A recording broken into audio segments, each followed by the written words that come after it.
Well,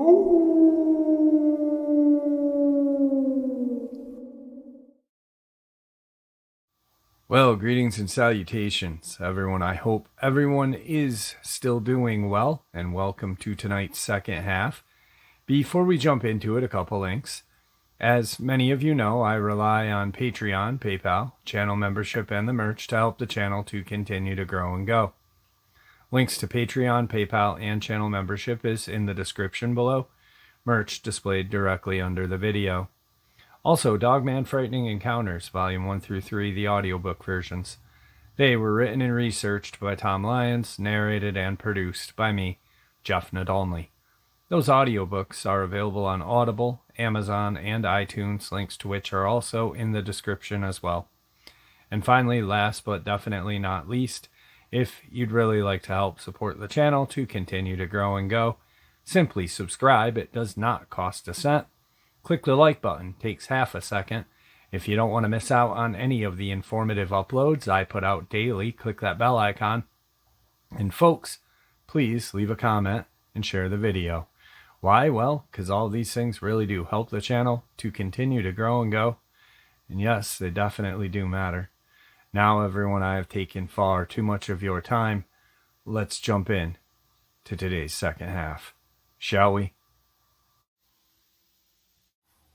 I had talked to a retired Air Force intelligence, surveillance, and reconnaissance agent.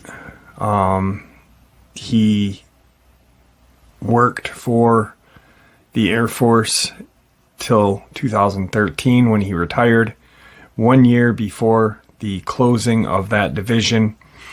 And I spoke with him last night for a little while, had a great conversation, and he shed some more light on some things that he was kind of vague on last conversation we had. So I asked what I could share. He said, share what you want, just like last time, just not my name, not my email, and not my phone number. I said, absolutely. I said, I do appreciate what you're sharing with us. And so let's get into what he shared with us, or with me. Now I'm sharing it with you.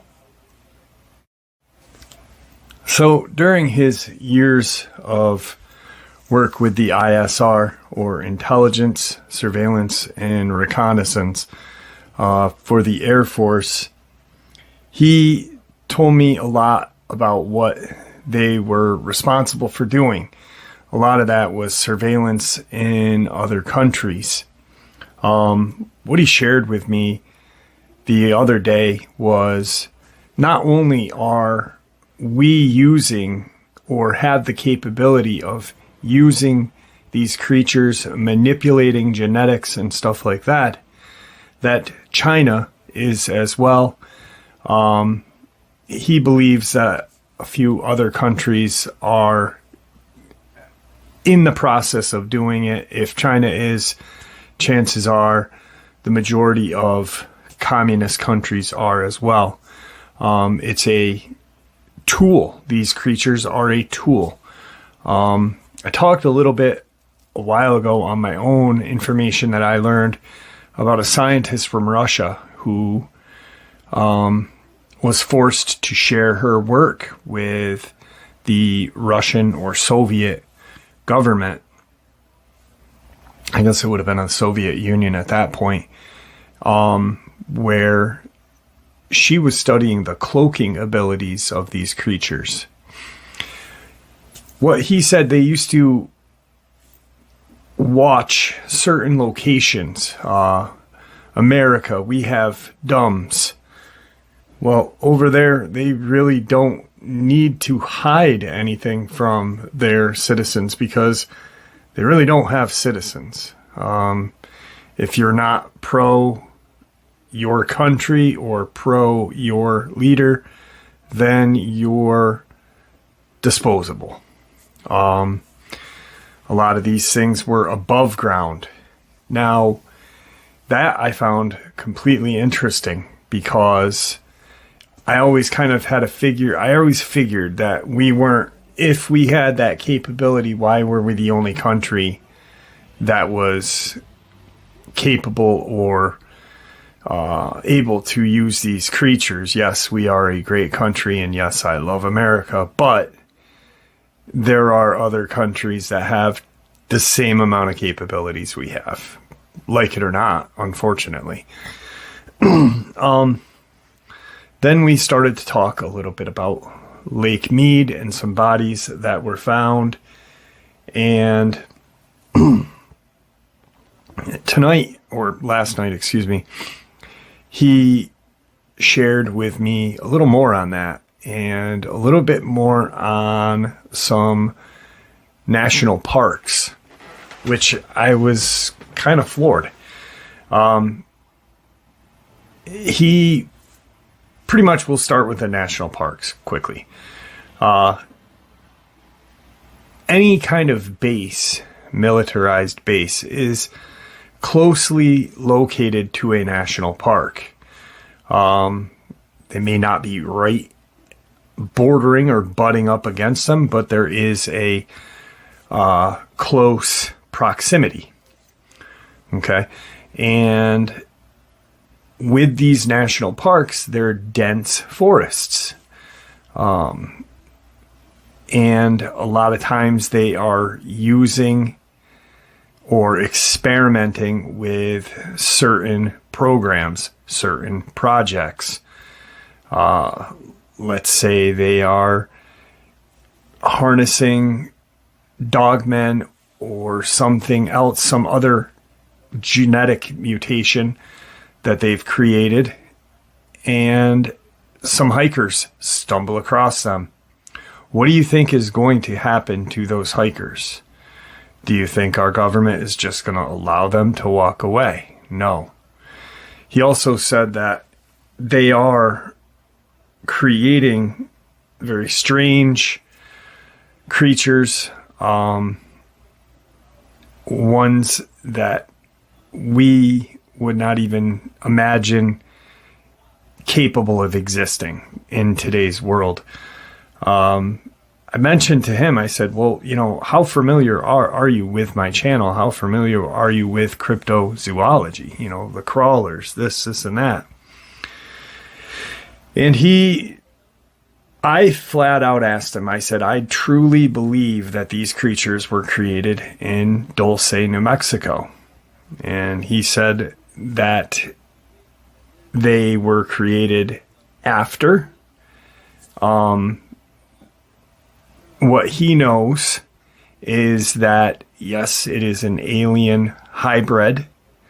More or less, the aliens or extraterrestrial, however you want to call it, and wherever they came from.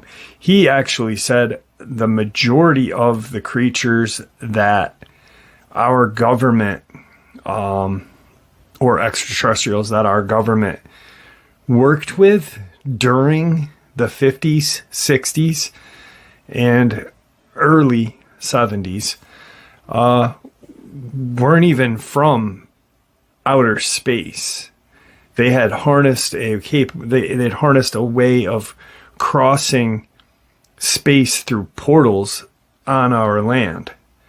So I said, well, is that dimensional? And he said, interstellar. So they're crossing, almost like a wormhole right on Earth. I'm sitting there while he's talking to me and telling me this, like, my brain is spinning. It's going 1,000 miles an hour. So he pretty much stated to me when I said the crawlers, I mentioned the crawlers, and I have this written down. I wrote this all down as we were talking. So I filled up probably 15 pages of a yellow notebook. He said what these crawlers were almost like a security force for extraterrestrial.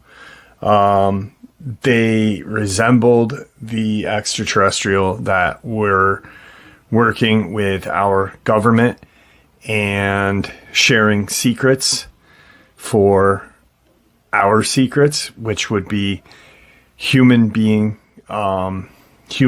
test trials and stuff like that. He said that these creatures were like hunters. They would go and hunt these people that were going to be test trials for these extraterrestrials. They were the ones, the hunter-gatherers, kind of. They didn't kill the people. They grabbed them and brought them back to whatever kind of military installation was used.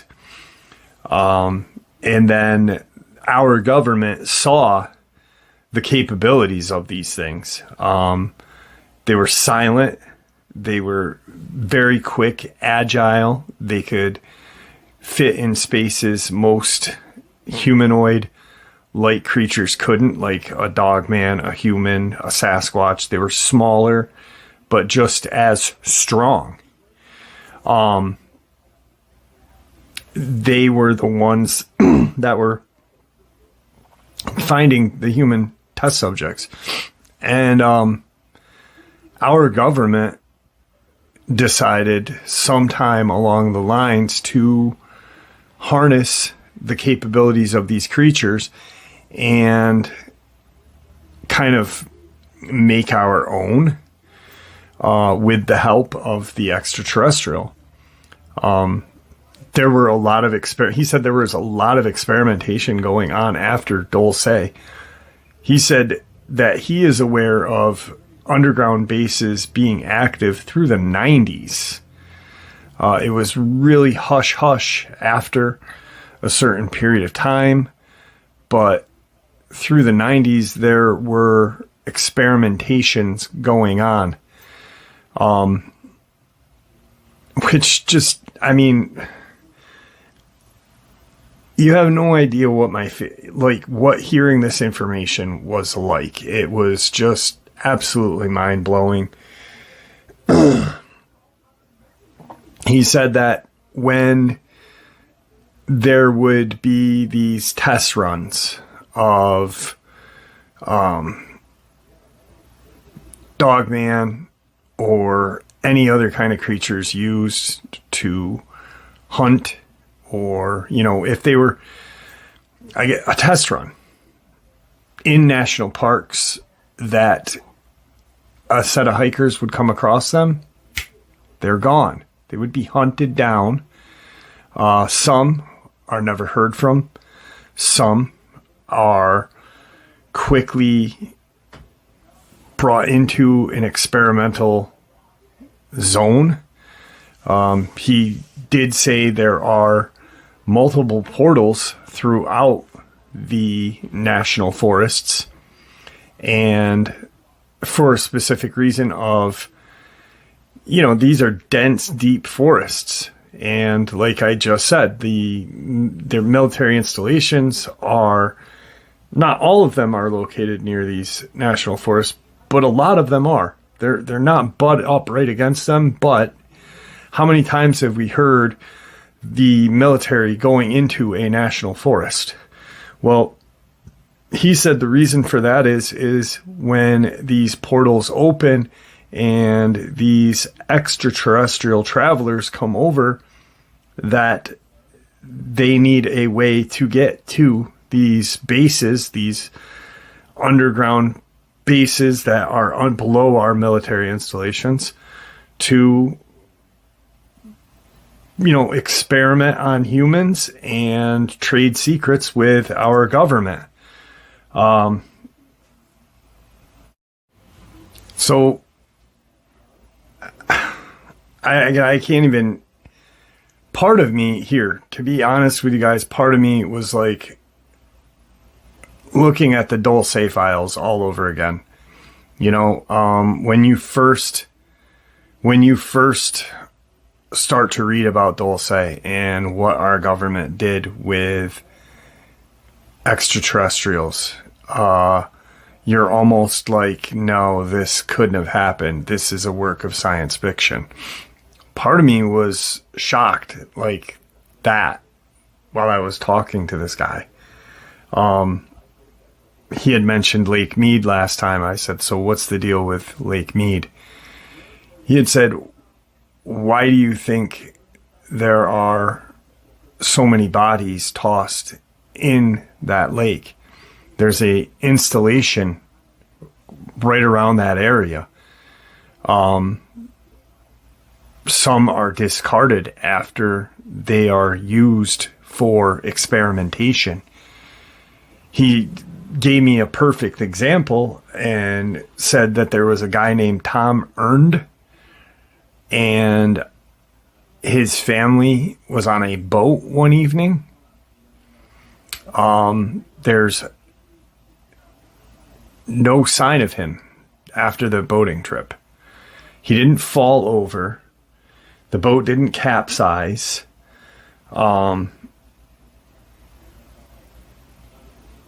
Just recently, they found his body.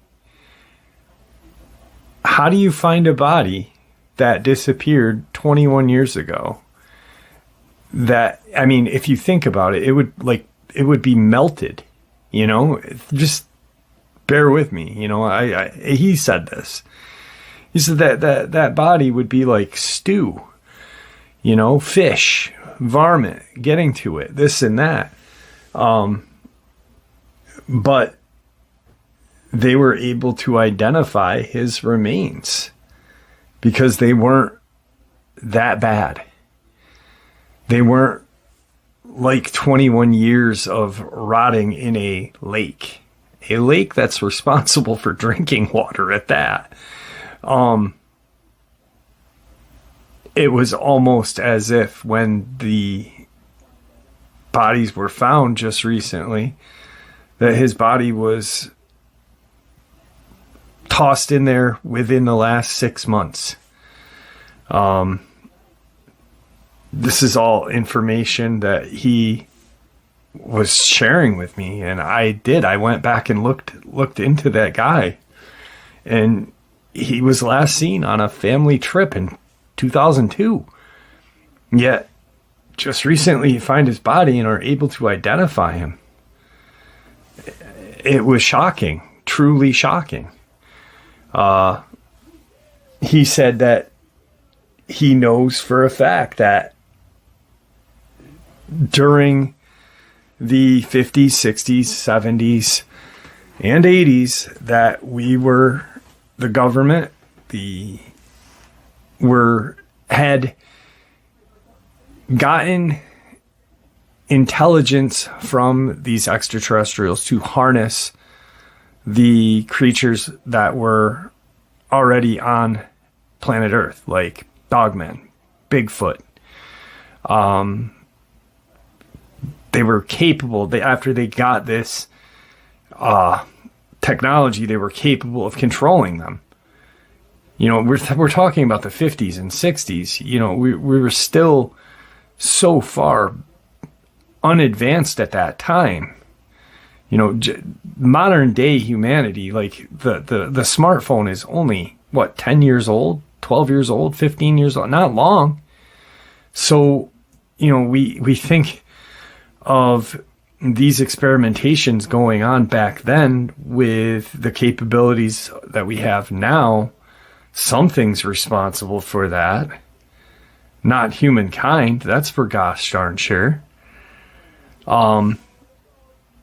He truly believes, without a shadow of a doubt, that the government are still, you know, he reached out to me after he had heard about the Border Patrol thing. Because for him, he said that really made it real that they were still doing what they were doing. They had pretty much harnessed these creatures in case anything went down and they needed to be used. Now, I saw, and I brought this up to him because in the comment section, there was a comment that said, how would they hide this from humanity? And he said, very easy. They're doing it every day. attacks that are blamed on regular animals. You know, it fits the case, you know, like Tony Aarons, Amber Miller. They weren't regular animals, but yet this case that just recently happened to an old guy in Alabama that was torn apart by dogs, that was really torn apart by dogs. You can almost use that as a comparison. Oh, well, this guy was torn apart in broad daylight in front of people by dogs. So why wasn't these people? And anyone who sees these creatures at use are automatically taken out. And if they aren't, they are labeled as insane, and then they're taken out. You know, once a whistleblower comes to the light, they are easily taken care of. I myself and other people who are doing what I do are not whistleblowers. We're just sharing information that we gather that can be written off, you know, as active imaginations, right? So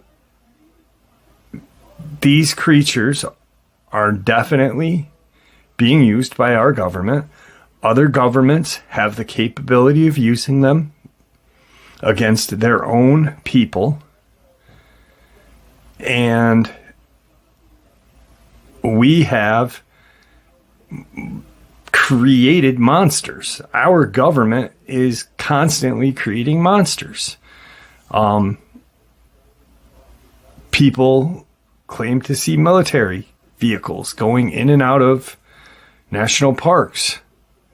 Like he said, why do you think that happens? Because there are portals that these interdimensional travelers, these extraterrestrials, cross over, and they cannot be seen.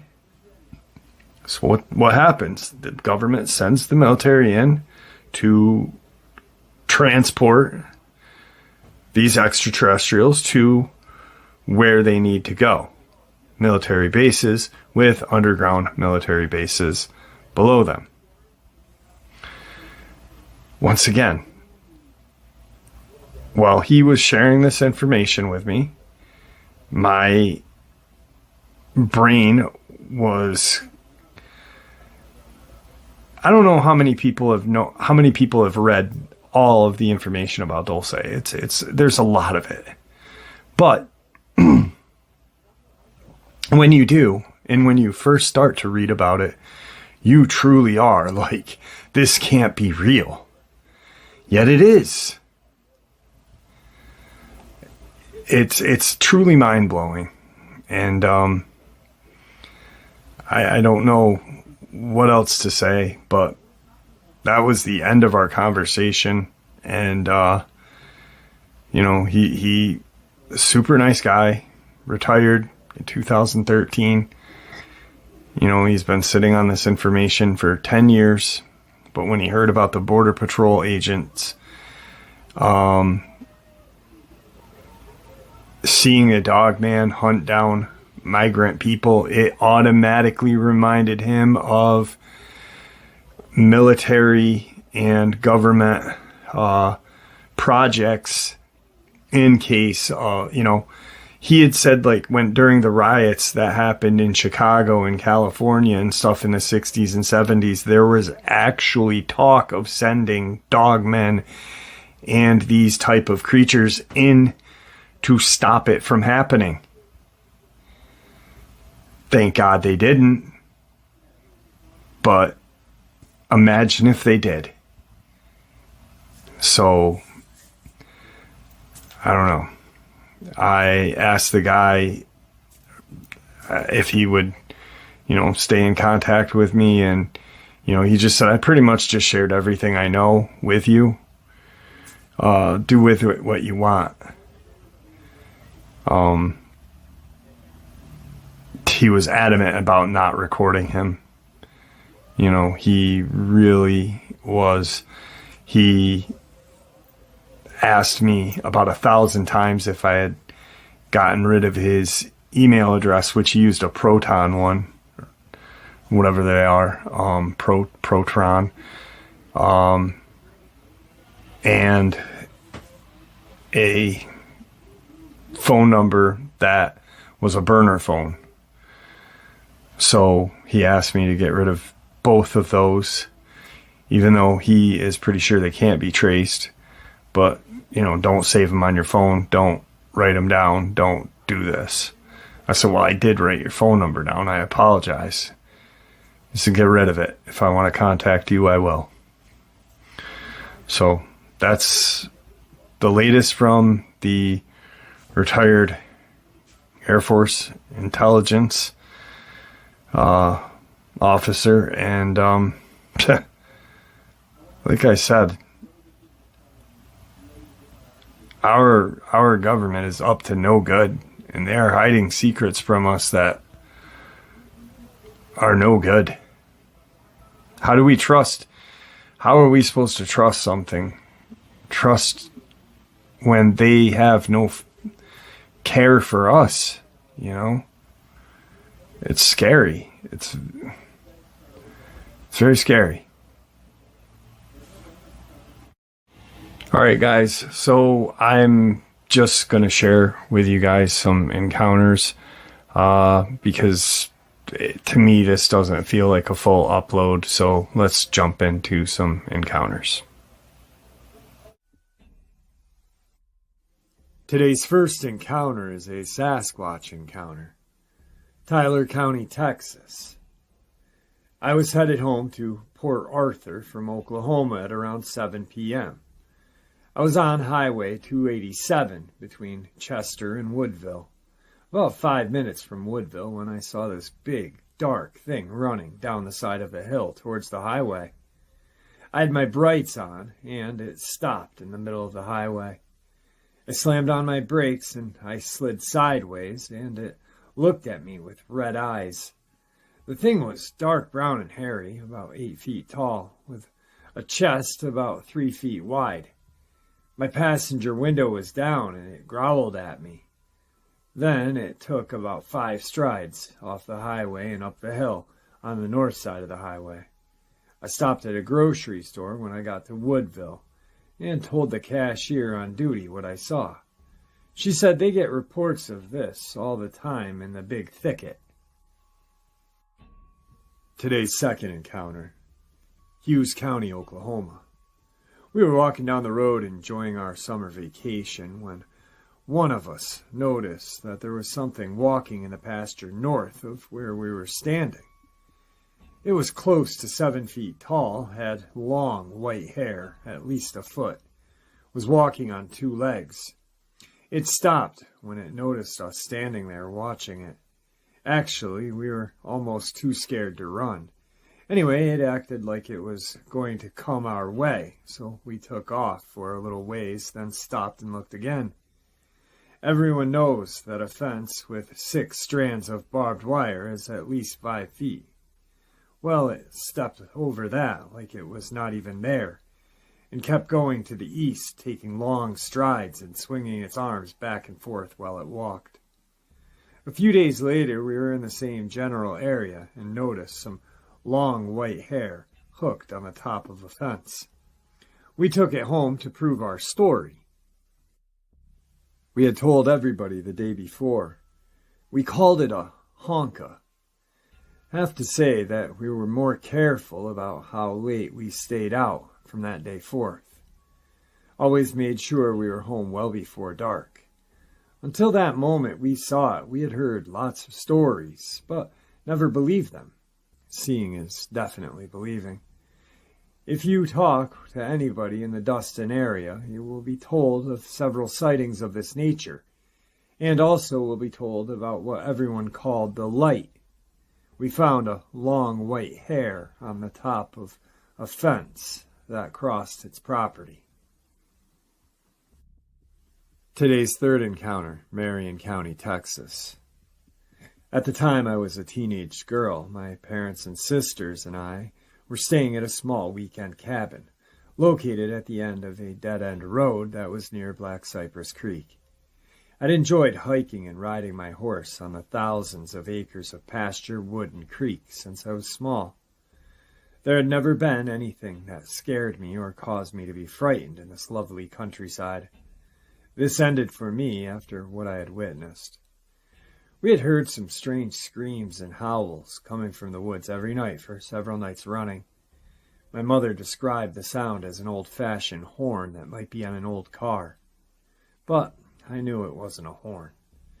It was some sort of animal that we had not heard in the woods. One night, as one of my sisters was standing by the kitchen sink, she smelled a horrible smell, and she called me and our mother to the window. We were all three overcome by a strong stench coming from the darkness outside. We finally agreed that whatever had been making the screams in the woods was probably outside of the window, but no one volunteered to go out and see what it was. Later, after my mother went to bed, we were startled as someone or something pounded on the kitchen wall near the window. We ran to our mother, who was sleeping in her bedroom, but she refused to investigate, thinking us girls were simply trying to frighten her. Not long after, one night I returned home late from the neighbor's house. It was very dark, and the family had forgotten to leave the porch light on for me. I had to park the car approximately 30 to 50 yards from the house, because the gate was locked. I sat in the car for approximately 15 minutes to adjust my eyes to the dark, because I knew I had a long walk in the darkness to reach the front steps. I got out of the car and approached the gate. I found that my family had also forgotten to leave the gate unlocked. Rather than fumble with the lock, I decided to simply crawl through the barbed wire fence. About the time I got one leg through and was ducking down to pass through, I heard a lopping sort of sound coming towards me from down the fence line near the house. I could tell it was a large animal coming toward me, so I quickly tried to go through the fence. My first thought was that a bear was about to attack me. Suddenly a large, dark figure loomed over me. It came to a stop about an arm's length away from me and actually bent over me as to look at me closely. I could tell that it was definitely not a bear. I actually felt the hot breath of the animal as it moved its head closer to me. I started screaming frantically. Whatever it was became alarmed at my screams and ran away. As it ran, my eyes were accustomed enough to the dark to see it run away on two legs until it was out of sight. I estimated it was very tall because it had no trouble in bending down over me to look at me. My screaming brought the family to the fence, where they helped untangle me and took me inside the house for medical attention. Today's fourth encounter, Upshur County, Texas. It was about 8 p.m. It had been an Indian summer type of day, and I had taken my horse for a long ride one Saturday afternoon. I lost track of time, and I was late getting back from my ride. This horse was a well-broke animal, and as I came down the dirt road, where there was a plank bridge, the horse started to prance, snort, and blow, and he was watching something off to my left. I have excellent night vision, and started trying to see what had spooked the horse. This horse had a long mane, and I noticed it standing part way out like it was charged by a static electricity, and the hair on my arms and back of my neck were standing up as well. There was a full moon coming up that night, and about a 10-mile-an-hour wind from the north blowing against my back. As I got over the bridge on the horse, I could see an opening in the meadow, two large creatures standing erect and side by side watching me on the horse. They appeared to be swaying back and forth, like they were trying to scent what was coming down the road. One looked to be about 7 to 8 feet tall, the other 6 to 7 feet. I started to get scared even though they were on the other side of the barbed wire fence and about 35 yards from the horse and myself. I kicked the horse into a gallop and headed home, my heart pounding in my chest. I looked back over my shoulder and saw them disappear slowly, still walking erect into the woods. Tonight's fifth encounter is a Dogman encounter. This is my very first encounter and the most frightening. It happened in the summer of 2015. My then girlfriend and I had been enjoying the summer, had a few days off from work, and on our last night of our vacation, we wanted to go and enjoy a romantic night at a location about 20 miles from our hometown. It's a pretty valley with a very clear and cold river. Various small islands are located in the stream with a bit of a brush and some small trees on them. The river is shallow enough to wade through it. It isn't well known amongst tourists, so it's great for some not safe at work activities. We love to go skinny dipping there. Well, that's what we had planned. Sadly, it went a bit different than we wanted. The first half of the night went pretty good, actually. We found a nice spot, set up a small camp, laid some blankets out, put some candles, and went skinny dipping and stuff. We got tired and decided to call it a night and wrapped ourselves up in blankets. That's when it started. All the while we were there were always some animals around, and we heard them. Deer calls, a fox, owl, just the typical noises of the night. Until they stopped. Nothing, just the murmur of the river running over the rocks. That's when we heard it for the first time. It was a howl, but no wolf. It was deep, growling, earth-shaking, and it felt like it rattled every bone in my body. It was just terrifying. My girlfriend was as shaken as I was.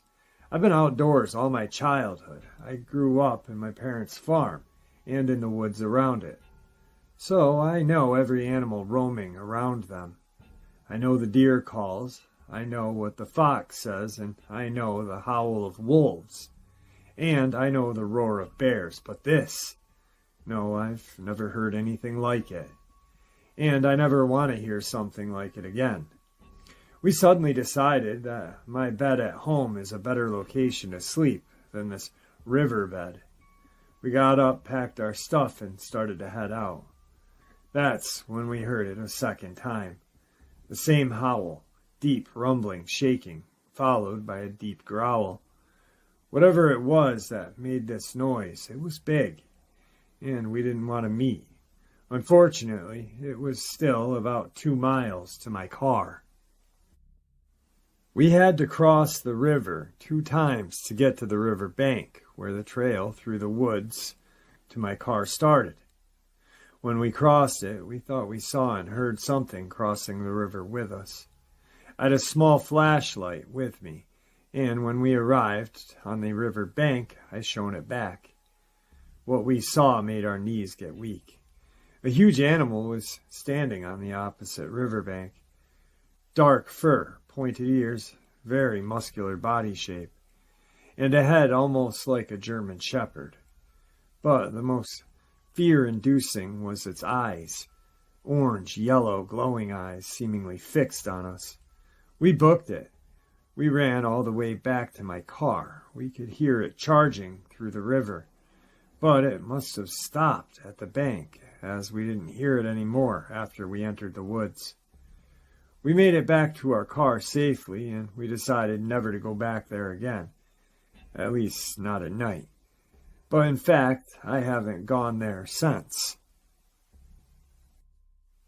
Today's 6th encounter is another encounter from the person who had the 5th encounter happen to them. Today I had a very creepy experience on my way to work in the morning. I normally don't believe in supernatural stuff, but I'll be damned if that was just a normal animal. On my way to work, I often use a small road through a densely wooded area. It's a pretty long and pretty straight road. I left home at around 4:30 in the morning and was driving, minding my own business, and slowly waking up completely, when I suddenly noticed what I thought was a very large, dark gray or black dog sitting next to the road. As it was still dark, I couldn't make out full detail, so I slowed down, just in case it started to run across the road. But when I got closer and the headlights captured it in full, it just stood up and calmly retreated into the bush next to the road. But as soon as it stood up, it was very clear that this was no normal dog. It was huge, bear-sized at least, or even bigger, I'd say. Shorter hind legs, very muscular front, a weirdly long snout and pointed ears, and a bushy tail. It walked almost like some kind of hyena, but always on all fours. Big predators are very rare in this area, and if there is a sighting about every 2 years or so, only some lone wolves or very, very rarely a bear wandering through. This stretch of road has always given me the creeps, but now the fear has a face. One thing I had noticed the last few days was that there were no other animals around. Normally there were always some deer, fox, or, if I get lucky, even a badger. But this week, none, not even a bird. There had also been some reports of missing livestock in the area. 2 sheep went missing last week, and yesterday a horse was lost. It was later found brutally ripped apart and partially consumed. I don't know if the unknown canine creature is responsible for this, but I highly suspect it. Today's 7th encounter, Upshur County, Texas. It's been nearly 30 years my experience took place in the summer of 1976. Too long ago to remember the month, my husband and I were going to Lake O' the Pines for the weekend. We were meeting friends, as we often did. It was late in the afternoon, but not dark. I would say 7:30, 8 o'clock. In the summer, it didn't get dark till 9:30. On the side of the road, on the hill along the fence row, is where I saw it, maybe 10 or 15 feet away. It was squatted down, like a human would, next to the fence post. I remember how big it was. Even squatted down, it was as tall or taller than the fence post. It really shook me up. I asked my husband, "Did you see that?" We were pulling a boat, and his eyes had been on the road, so he missed it. When we got to the lake, I told everyone that I had just seen a Bigfoot. A lady friend of mine said she had seen one also in that same area while hunting. She said that she saw it through her gun scope, but was too afraid to shoot. We both wrote down what we had seen, color and all, and compared notes. Hers was just like mine. We had both seen large brownish animals, I know bears, and this was no bear. Today's 8th encounter, Cook County, Texas. I feel stupid doing this, but my teacher told us in class the other day about his Bigfoot experiences. I don't want to attempt to tell the whole story, but people should really talk to him. I respect him a lot, and he told us that he had encountered a creature at least 6 times in his life, in or near the vicinity of a bridge called the 1893 Bridge in Cook County, Texas. It's located northeast of Callisburg on Survey Road. He told us that they have seen it in the light of their headlights. He said it stood at least 8 to 9 feet tall, and that it could step over a fence line. On one occasion, he told us the creature was bouncing a limb up and down with its arms one night in the light of their headlights, and they measured the height of the limb the next day, and he said he couldn't even reach the limb. On several occasions, there was more than one person in the vehicle with him. Several times, he had people go with him during the day, looking for tracks and stuff. And he said that they found bones in the bottom of the creek where they had seen the creature during the nighttime. He claims that his buddies have taken shots at the creature, but it never had an effect. He didn't know if they had hit it. I hope this can be some use for you guys. Today's ninth encounter, Rapids Parish, Louisiana. I'm 40 years old now, and what I saw and heard was from when I was about 8 years old. My family used to go camping a lot during the summer months to various camping areas. This time we went to an area just outside of Indian Creek, known to us as Little Indian Creek. I'd been asleep when I was awakened by some sounds of raccoons in the garbage cans, as they often did. Being a kid, it was fun as well as fascinating to watch them play, so I decided to stay up and watch them. Everyone else was sleeping. I don't know how long I watched, but I noticed they kept looking toward the woods. The woods were separated from our camp by a narrow but deep stream.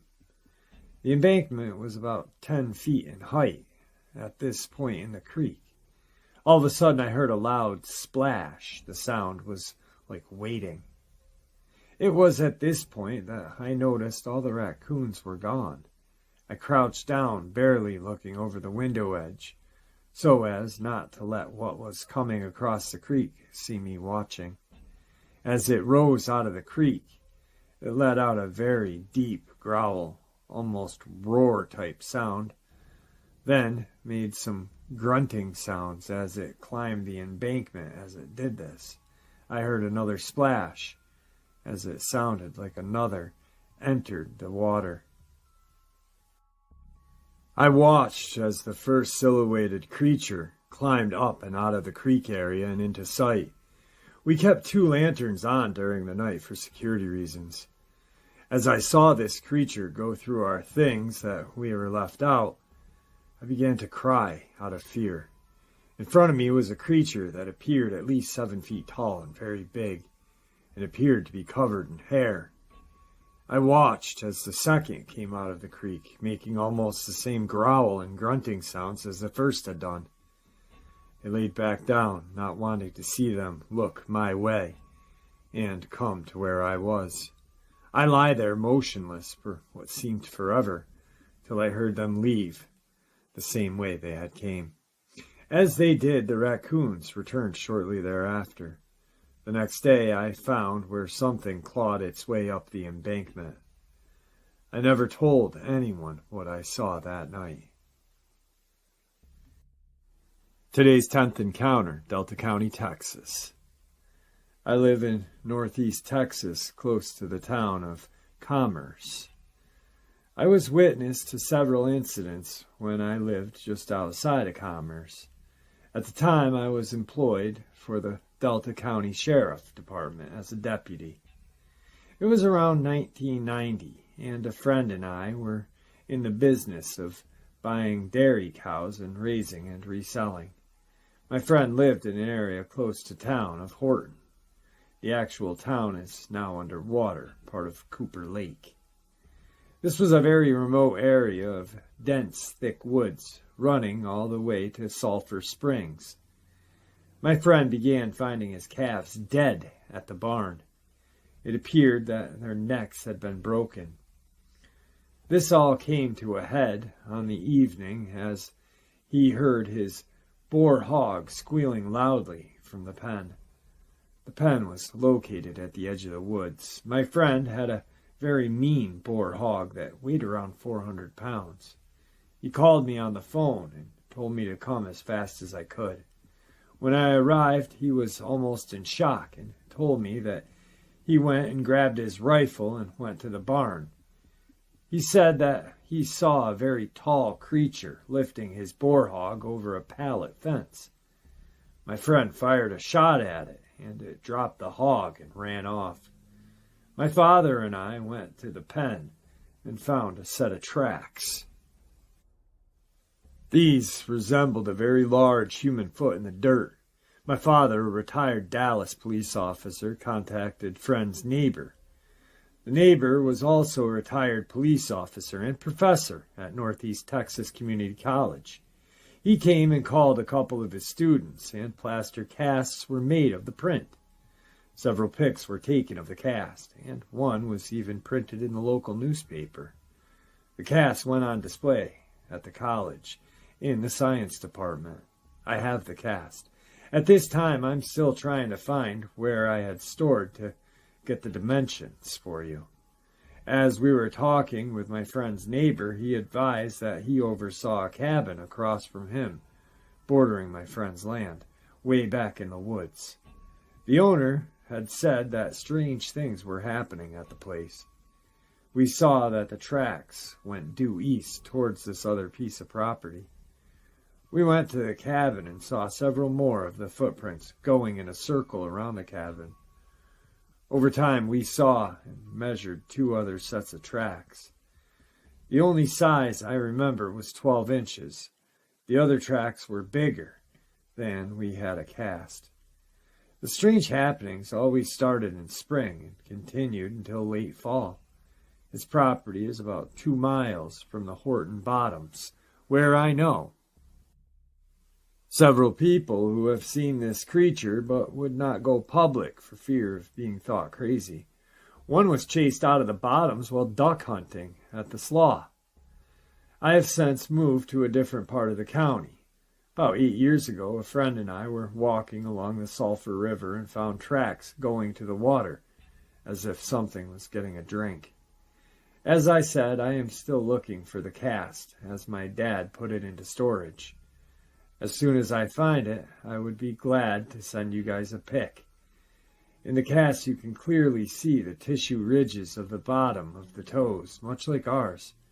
I'm curious if anyone has ever reported anything like this in this area. I have nothing to gain from telling this story. I've been a law enforcement officer in this area for 13 years. At first, I told a couple of people of what I had seen, and most thought I was crazy. Thanks to the internet, I can relay this story. We continue to find tracks on this part of the property. My friend and I hunted on it until we had the encounter.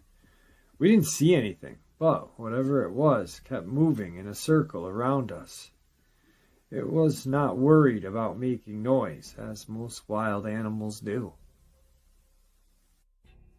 Today's 11th and final encounter. Delta County, Texas. I was born in 1936 and grew up on a farm in Delta County.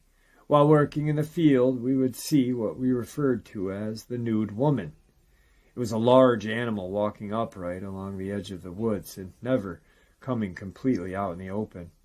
I left in '54 to serve my country for 23 years and returning to the same area that I grew up in. Sometime in the mid-'80s, after a heavy rain and flooding, my baby brother found footprints where this animal had departed the water and walked around in the mud.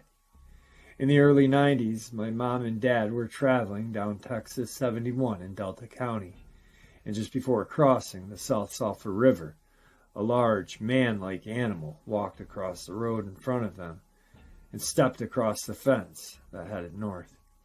Again, in the '90s, my son-in-law and myself had a couple of encounters with a large animal walking through the trees in waist-deep water while we were duck hunting in what is now Cooper Lake.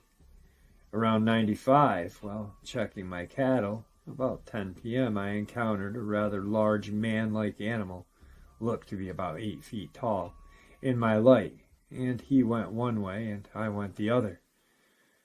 One never hears of this animal any longer, and the only wild animals you see now are wild boar and black panthers. Well, there you have it, folks. Tonight's second half. I hope you all enjoyed it as much as I enjoyed sharing it with you. I'd like to thank you all for supporting the channel. It is, after all, your support that keeps the channel growing and going, and honestly, what gives people a chance and a place to share their experiences and theories judgment-free. just simply treated with the respect that we all deserve. Thank you. Please stay safe, happy, healthy, and ever vigilant. Keeping an eye on our children, pets, family, and friends. These creatures are real. They are out there and dangerous. Share this information with those you love and care about, and it may just help save their lives someday. Until next time, never stop asking questions, never stop searching for the truth, and God bless.